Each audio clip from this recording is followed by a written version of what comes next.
Hello.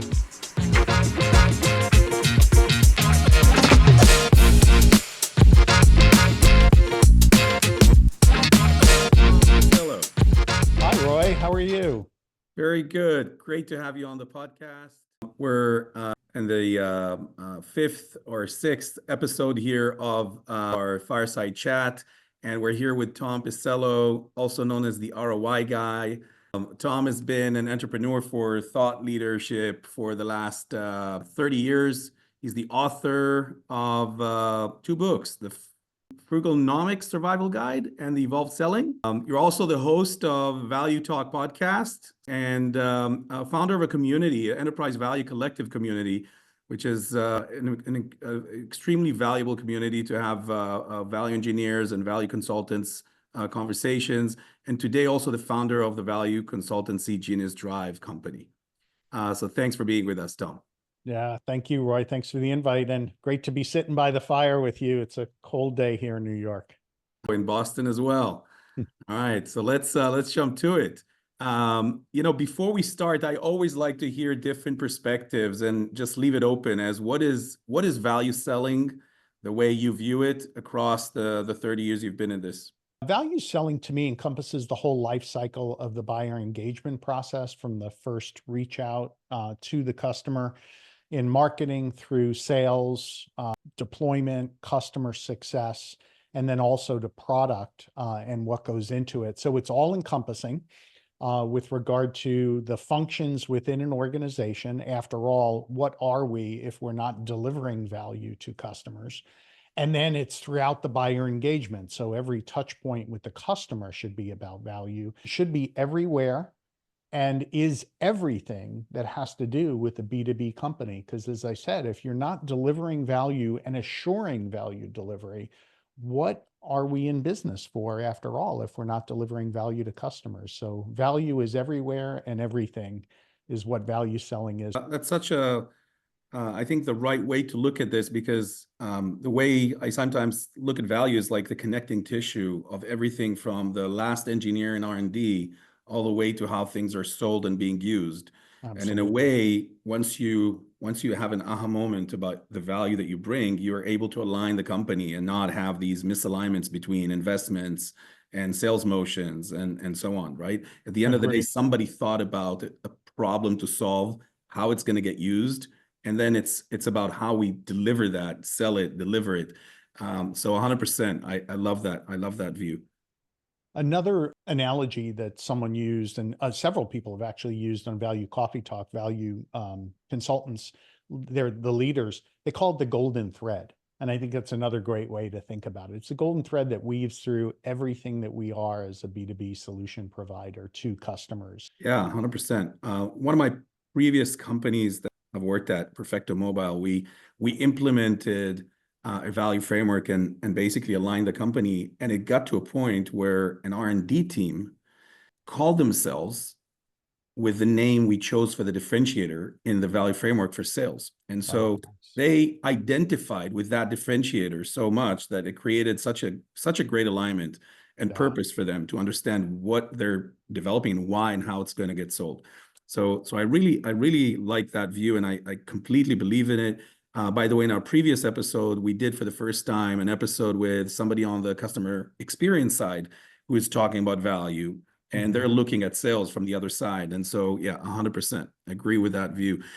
So let's talk about what has changed specifically in the last 3-4 years and where we got to. And I heard you call this the pessimism pandemic, which is, I think, an interesting view on this. We're out of COVID, so we're through that pandemic, right? COVID's in our rear view. And now in B2B, we've got this purchase pessimism pandemic. And this comes from the research of Gartner. Hank Barnes is a big proponent of this. And the team at Gartner has done some research on what makes a quality decision, and how do you get a company to kind of purchase your solution, but not just purchase it, but make sure it's a win-win, make sure it's a high quality purchase decision that they're making. And when they surveyed technology buyers, for the most part, they found that only 17% of purchases now are considered high quality. Think about that. one in five is being considered, less than 1 in 5 is being considered a high quality decision. That means the rest of the decisions they're making are mediocre, and many are even perceived as low quality. And then we've got this other factor where 2/3 of buyers indicate that they regret the decision that they made not too long after the ink is dried.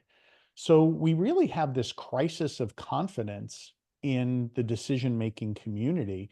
And I think this represents an incredible challenge. And we see that in sales quotas that are some of the worst that there have ever been historically, where now you've got 60% of sellers, north of 60%, not making their quota year after year. Yeah. And worse on the renewal side, we've got renewal rates that are at their lowest rate that they've ever been. So it's a crisis that needs to be overcome in this confidence. And how do we instill confidence in the buyer is this incredible opportunity. If you, as a solution provider, are able to tackle this confidence crisis, and how do we do that? Through better selling, and value, I think, is the ticket there. And then on customer success, it needs to go beyond adoption and usage and become value driven and realized value as well. You can kind of start to see like how you can instill confidence in the decision and get that regret to go away and get the decisions to be seen as high quality. And it can be a huge competitive advantage. And companies that rely, many of these tech companies that Gartner surveyed, rely on the ability to kind of get not only the initial sale, but a land and expand strategy. If you have these kind of numbers going in, how are you going to expand that account, much less even renew them when renewal time comes? Right. So let's actually take a different angle here and look at what you've just explained in phases, right? The first phase is the initial interaction with a customer, with a prospect. And before we go into the value realization and the deeper side of the sale, at the beginning, we're busy qualifying the deal, and we're busy understanding, doing the what we call level one discovery, understanding, what's the use case we're up against out of the use cases that we have place for, what is the pain we're up against, who is our champion, what's the power structure, who are the stakeholders in the account, who is my economic buyer. How does, from a qualification perspective, before we even dive into the quantitative value discussion, how does that play a part in the first third of the deal towards the later parts? Yeah. So we want to get this high quality deal to go our way ultimately. And we see that this goes off the tracks almost right from the beginning with many sellers in their interactions. A lot of times they'll get the dreaded demo request or something else as the lead wants a demo, and the buyer's coming to the table wanting a demo. And then you've got to kind of call that time out and then start to try to do some of this level one discovery. And a lot of times sellers are not doing that. They're just jumping in and, saying, hey, here's all about our company and how long we've been in business and what we do. And some of our customers, and can I show you the product? And they're skipping this very important diagnostic step. It's almost like a doctor immediately prescribing an MRI, an X-ray, and an operation for you before you've even, done the first couple of questions and the first set of tests with them. So you've got to have this use case and pain alignment and almost amplification that's done in the beginning. You've got to make sure that you're diagnosing the problem correctly. A lot of times the buyers will think they know the use case because there's so much information out there, almost like a patient when they go to WebMD and they type in their ailment or their symptoms, and they get back all of this list of issues and maybe even treatments. They're walking into the doctor's office asking for a treatment. It's very much the same when we're going into a lot of these sales engagements. So you've got to take a few steps back like a good doctor will and say, okay, tell me about the challenges that you're having.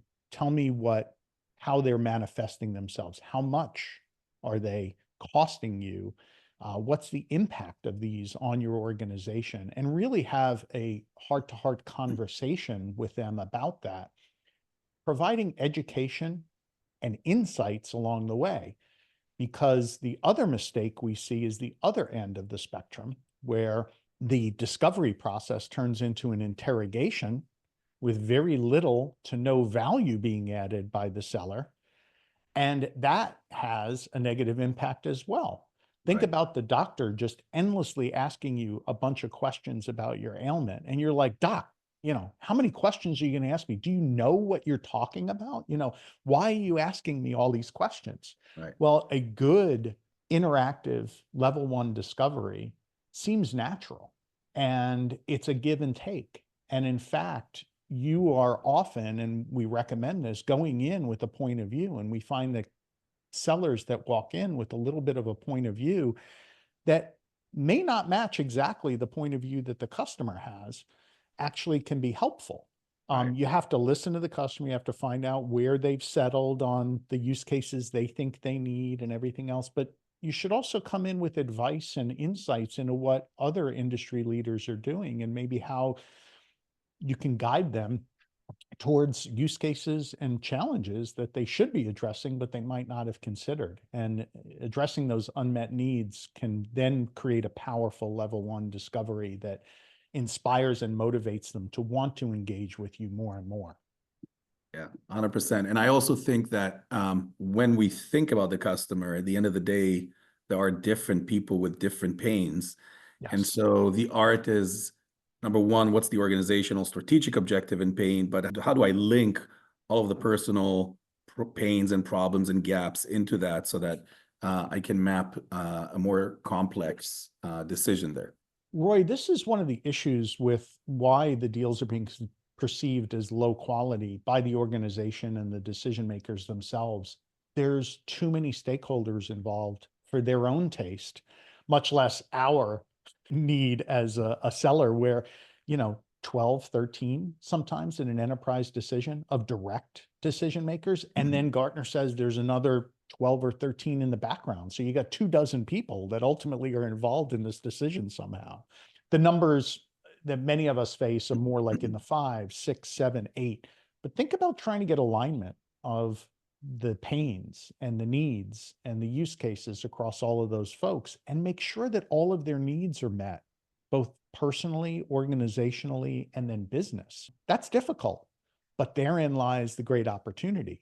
If you can bring together that team as a seller, gain consensus, use a structured value engagement so that you're repeating and getting alignment around all of the challenges and ultimately value achievement that can occur. This is part of a good engagement. So it's not just demonstrating the solution and generically doing it. It's making sure that you're documenting and aligning the entire team and walking them through that alignment process that's so important to get to this high quality, low regret decision that goes your way at the end, which again, needs to be our goal. 100%. And then I think the other side of the pendulum is some companies are trying to touch too many pains in the land before they do the expand.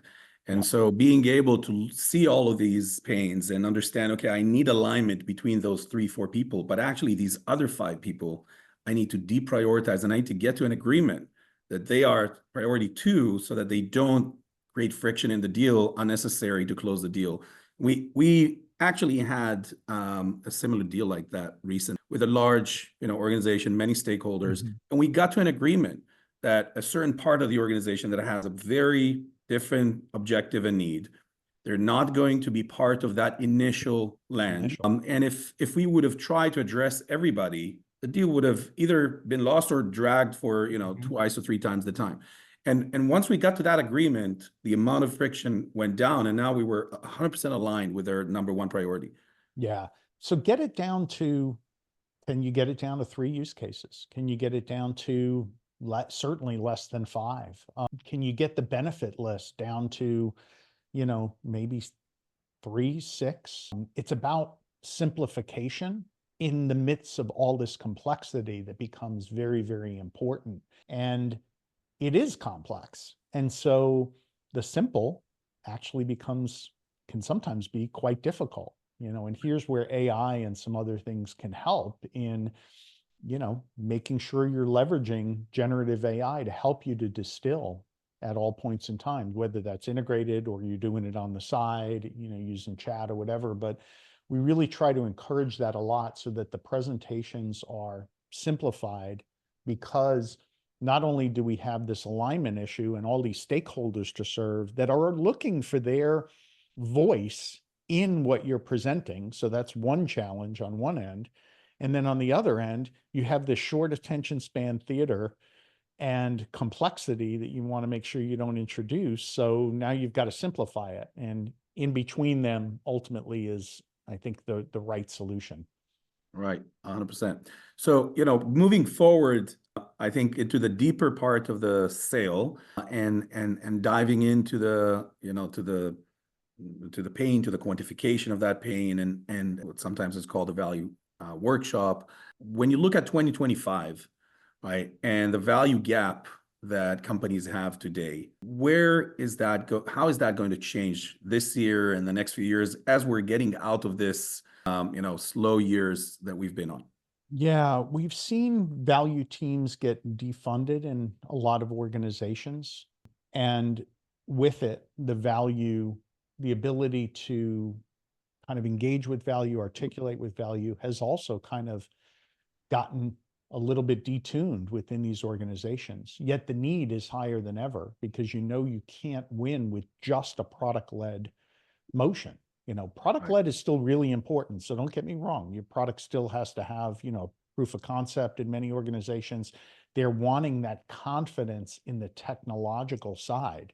So we're not saying that doesn't continue, but if you don't have this business track, you're not going to get there. And we've seen that the business track has not been adopted by sellers. Only 19% of sellers engage, 19% of the sellers, 19% of the deals, however you look at it. It's less than 20% are leveraging value. That means that 80% of deals don't have a business case or even a business value propositions that go with it. And not every deal needs a formal CFO-ready business case, but we know that ignoring that business track and just relying on the technology track isn't going to cut it, because the organization themselves will have business questions. And who's going to answer them? Your technical champion? They don't know how to put together the case for your differentiated solution within the organization. Somebody is creating a business case in their head or on paper, whether you are part of it or not.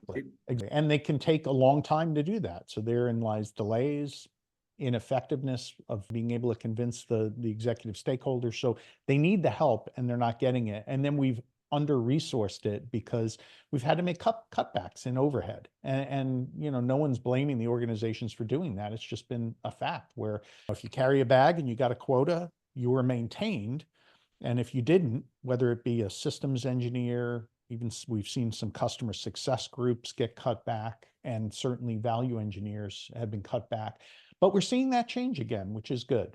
And we know that the approach to overcome this adoption challenge and close this value gap is a triune approach. And that means you've got to invest in automation so that you can scale a value program and get sellers to be very self-sufficient and almost make it a natural part. And I love, Roy, how you talk about this in particular, a natural motion, a natural part of just how they engage, so that it's there and it's natural for them. And that's really important to think about. How are you going to get your sellers to automate this so that they don't have to go to a desk and validate that their deal deserves the attention of a value engineer to be engaged to help them, and they're begging for support? That model is gone, and nor are we going to have the staff to be able to do it. So you need automation. However, we also find that the value automation doesn't work unless you have value support. So there needs to be a level of value engineering leadership, particularly a value orchestrator within the business, and then team members that help to evangelize and support the use of the tool, and are still getting engaged in those big deals, and are still getting involved in coaching and helping and assisting everywhere and every which way that they can. And then finally, we know that you need enablement. You need to have things structured so that there is success. And that's sales, training, and coaching, certainly, reinforcement tools, practice tools, things like that, but also some enablement tools like discovery guides and value playbooks and things like that are also important. So make sure you've got the value automation, make sure you've got the value support and the orchestration, and then make sure you've got value enablement. And those three can really help to triple that adoption to where you can go from that 20% to be much more like 60% within the organization. And I think that's important. And that's the only way that value gap is going to be closed. I see it as almost like a no-brainer in some cases, because it's very generic to know that if you have a primary motion, which is you're driving the deal, you're busy with your customer, why the customer didn't reply to my last email yet, and what do I need to do next, and how do I make sure I'm on my next gap and de-risking the deal and making sure that I got all the ducks in a row. But then somebody on this side is telling me, hey, by the way, if you stop for a second and you forget about what you're doing and you go to Joe, Joe will help you create a business case. And Joe is not in the deal. He's not part of your day to day. If you don't go to him, he's not going to come knocking. And so anything that is that separate and becomes its own kingdom will never become part of the DNA of the company. And then the reality is that those value consultants become, an isolated team that at best are bottlenecked and sometimes are just ignored or Yeah. forgotten about. And so I think the integration of what they do to the sales process is extremely important. By the way, similar to how people look at frameworks like MEDPIC, right? If that framework is separate From the what they value do in their framework. day-to-day, it's a chore. It becomes a chore. And we Yeah. know how much reps loves chores. And Yeah. so I think if we integrate that to this is where you are in the deal, you're now in meeting 1 or meeting 2, right? Or you're in the demo meeting or in the POC. Here are the things you need to go do. Here are the things from Medic that you need to qualify. Here are the value aspects that you need to dive into. It's all part of what you're doing at this point in time. And Yeah. unless it's that way, it's always difficult to scale. So that's one thing. And the second thing is, in many cases, I spent time in cybersecurity as well. And in cybersecurity, you have these security analysts, right? And they have levels, level 1, level 2, level 3. And so when automation comes in, it immediately eliminates the mundane tasks of level 1, sometimes level 2, and it elevates people to become level 2, level 3. Right. And in a way, that's also a generic aspect of automation and AI, which is decisions that could be taken from patterns and automation that could be driven should be taken out of the specialist, driven into everybody's hands. And then the specialist becomes an even more specialist to spend time on the unique stuff, on the non-trivial stuff, right? Agree, Roy. And I think that one of the important things to get across is, just like you indicated, the sellers and this adoption challenge, don't blame the sellers. Work on how to make it integrated is important. Same thing with the value consultants. In a lot of ways, they're pressured and under the gun to do a lot and to jump in on these deals and kind of be the hero. Work on getting them to be empowered and enabled as part of just the natural process. Some of the most successful programs had the value consultants very regionally based. And so they were involved in the deals. It wasn't like they were this central group that was maybe outsourced to a particular, place. And then they were very much aware of what the opportunities were, what steps they were in the process. They were coaching value the whole time, right along with the sales manager for that region. And I think that that's a much better model. And it elevates them to, again, this orchestration role, which I think is more important than a business case factory, which they've been kind of relegated Right. to. And then you've got this, well, the factory, I got to put my order in, and then it comes out and maybe it's not right to my liking. And then you got to go back again. And it becomes this outside process. So I couldn't agree with you more that it needs to be integrated. I do think that value consultants are amazing.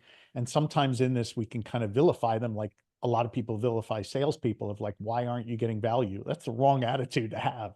Like, they're not getting value because you're not making it easy and integrated enough, and you're not enabling them enough and automating enough and supporting them enough. Same thing with the value consultants. Like, don't vilify them because we've turned them into the business factory. Figure out a way to get them out of that business factory mode and make them more valuable in the organization, because we love our value consultants just like we love our sellers. So when we look at this year, next year, and how this is going to evolve and where investments are going to be made, where do you see us moving into? Yeah, across all of these three areas, I think it's important. I do think that value consultants will still play an important and vital role to the automation process, to the enablement process, to the evangelical process and coaching process, and all of these things. They are going to turn from being a business case factory, which they are today, into this much more leadership, coaching, enablement role.